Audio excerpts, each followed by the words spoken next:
Je suis honorable député Elhadj Mamadou Sall, député du département de Salémata. Tout à l'heure, j'ai parlé au ministre en ce qui concerne la santé. J'ai commencé par vraiment saluer le travail que le médecin-chef et son équipe sont en train de faire ici à Salémata.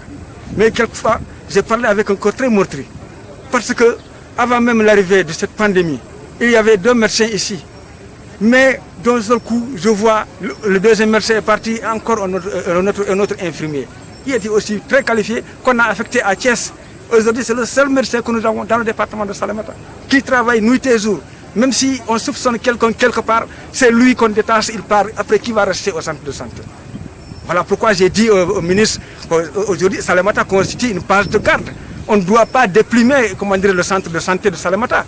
Au contraire, on doit l'équiper, on doit le renforcer encore pour pouvoir barrer cette pandémie dans cette partie du Sénégal.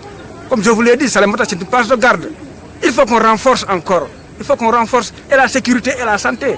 Nous demandons vraiment à ce qu'on nous ramène, à ce qu'on nous renforce aussi en personnel sanitaire. Parce que ce sont ces gens-là, ce sont ces consignes du ministère de la Santé que les gens sont en train d'appliquer pour pouvoir combattre cette pandémie.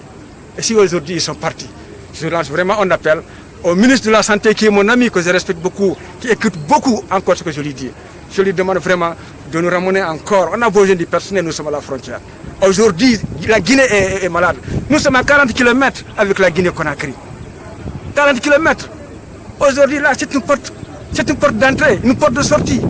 Donc on doit avoir vraiment le personnel qu'il faut pour pouvoir barrer. Il ne faut pas que les gens entendent seulement à Kédougou, il n'y a pas eu d'abord de cas, il n'y a pas eu d'abord de cas. Peut-être c'est la discipline ou bien le courage de la population qui a fait ça. Mais si on laisse les frontières peureuses, finalement, Kédougou sera infecté, on ne le sait pas. Qu'on nous ramène le personnel sanitaire qu'il faut, le personnel sécuritaire qu'il faut pour pouvoir combattre cette maladie dans cette zone du Sénégal. Merci. Merci beaucoup.